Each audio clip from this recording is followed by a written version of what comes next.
جب وہ لڑکی گھر پہنچی تو باپ نے سارا واقعہ بتایا کہ آج تمہیں دریا میں نہاتے ہوئے ڈاکو نے دیکھ لیا تھا اور وہ اب تمہارے ساتھ رات گزارنا چاہتا ہے۔ اور اس نے یہ بات بھی کہی کہ اگر ہم یہ گھر چھوڑ کر آج رات کے لیے نہیں گئے تو ایسے وقت میں وہ ہمارے تمام خاندان والوں کا قتل کر دے گا۔ دوستو، یہ بات سننے کے بعد وہ جو لڑکی تھی یہ بات کہنے لگی کہ ابا جان، کہ آپ جان لیں کہ میں نے ہمیشہ یہ بات کہی ہے کہ آپ کو گھبرانے کی بالکل ضرورت نہیں ہے، اللہ میری حفاظت کرنے والا ہے۔ اب تک اس نے مجھے بچا کر رکھا تو آگے بھی مجھے بچا کر رکھے گا۔ آپ بے فکر ہو کر گھر چھوڑ کر آج رات کے لیے چلے جائیے، یقیناً جو ہوگا بہتر ہی ہوگا۔ اللہ جو کرتا ہے وہ اچھے کے لیے ہی کرتا ہے۔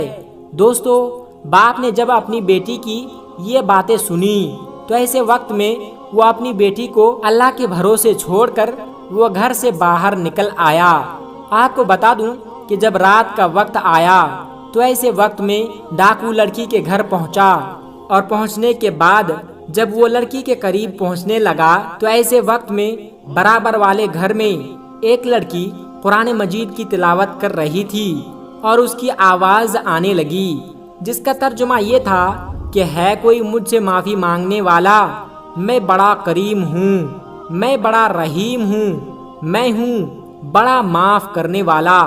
دوستو، قرآن کی ان آیتوں کو سننے کے بعد ڈاکو جو تھا وہ کانپنے لگا، وہ بہت ہی زیادہ پریشانی کے عالم میں آ گیا اور اس وقت لڑکی سے یہ بات کہی کہ ہرگز میں تمہارے ساتھ گناہ نہیں کر سکتا۔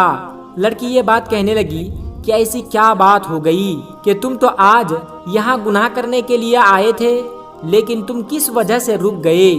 دوستو، یہ بات سننے کے بعد ڈاکو یہ بات کہنے لگا کہ مجھے اللہ کا خوف ستا رہا ہے، یعنی میں اتنا بڑا گناہ گار ہوں، آخرت میں میرا کیا ہوگا؟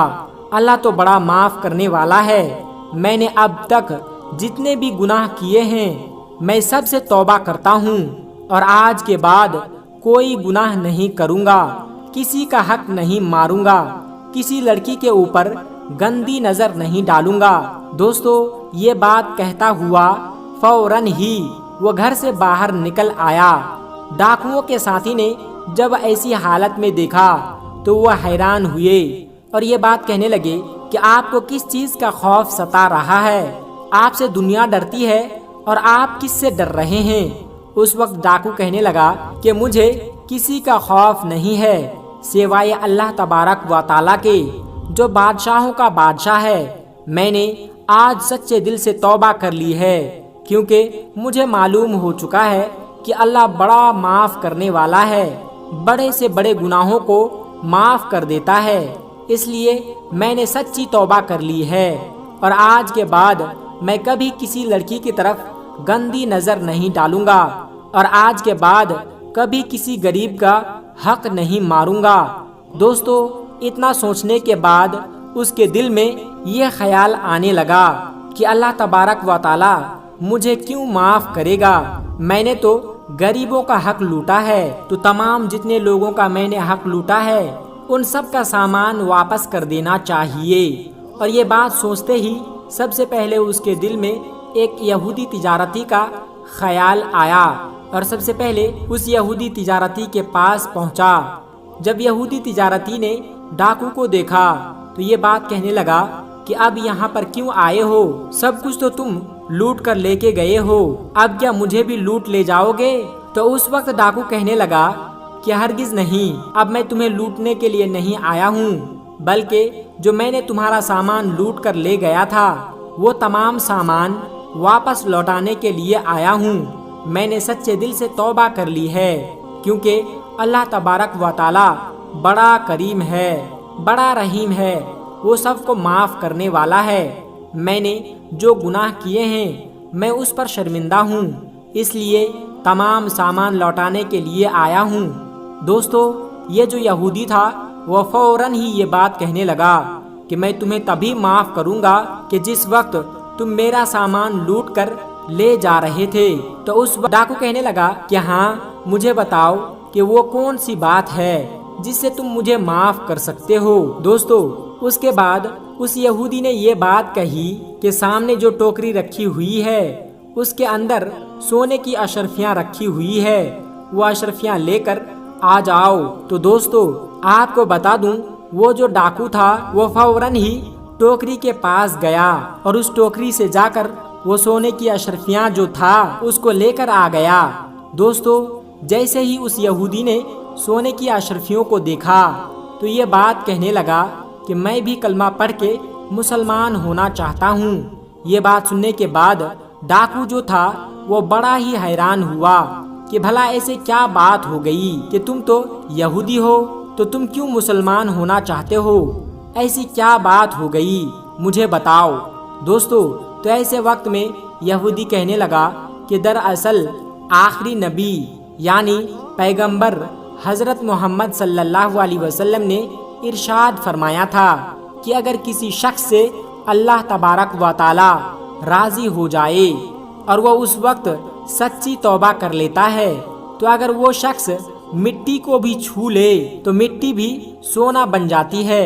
دراصل جس ٹوکری کے نیچے سے تمہیں سونے کی اشرفی لانے کے لیے کہا تھا اس ٹوکری کے اندر ایک بھی اشرفیاں نہیں تھی، دراصل اس کے نیچے تو سانپ رکھا ہوا تھا۔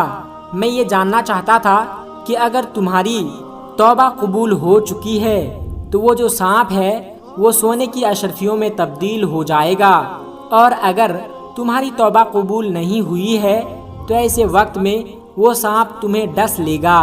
لیکن پیارے آقا حضرت محمد صلی اللہ علیہ وسلم کی بات بالکل صحیح ثابت ہوئی، یعنی کہ تم یقین کے ساتھ اس ٹوکری کو اٹھانے کے لیے گئے تھے کہ اس کے اندر اشرفی ہے، اور اللہ تبارک و تعالیٰ نے تمہاری توبہ کو قبول کر لیا تھا، اور اللہ نہیں چاہتا تھا کہ کسی بھی طریقے سے تمہیں وہ سانپ نقصان پہنچائے، تو اس وقت وہ سانپ سونے کی اشرفیوں میں تبدیل ہو گیا۔ اصل میں اس ٹوکری کے نیچے تو کوئی بھی اشرفیاں نہیں رکھی ہوئی تھی۔ اس چیز سے اندازہ ہو گیا کہ اللہ تبارک و تعالیٰ نے تمہارے سارے گناہوں کو معاف کر دیا ہے، تمہارے توبہ کو قبول کر لیا ہے، اور اس لیے میں اسلام قبول کرنا چاہتا ہوں۔ تو دوستو، اس طریقے سے ایک یہودی نے اسلام قبول کر لیا۔ دوستو، جو سچے دل سے توبہ کر لیتا ہے تو اللہ تبارک و تعالیٰ اس کی توبہ کو ضرور قبول کرتا ہے اور اسی طریقے سے اسے معاف کر دیتا ہے۔ میرے پیارے دوستو، آج کی ویڈیو میں بس اتنا ہی۔ اگر آپ کو یہ ویڈیو ذرا بھی اچھی لگی ہو تو اس ویڈیو کو ایک لائک کر کے ہمارے چینل سبسکرائب ضرور کر لیجئے گا، تاکہ ایسے ہی اسلامی اور معلوماتی ویڈیو آپ کو روزانہ کی بنیاد پر ملتی رہے۔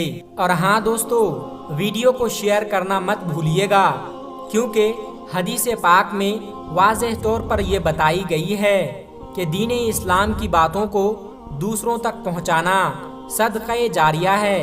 اس لیے اس ویڈیو کو اپنے کچھ قریبی دوستوں تک پہنچا کر اس نیک کام میں حصہ ضرور لیں، اور آپ کے اس نیک کام سے بہت سارے لوگوں کو اچھی باتیں معلوم ہو جائے گی۔ دوستو، ملتے ہیں پھر ایک نئی ویڈیو کے ساتھ، تب تک اپنا اور اپنوں کا بہت زیادہ خیال رکھیے گا۔ خدا حافظ۔ السلام علیکم ورحمۃ اللہ وبرکاتہ۔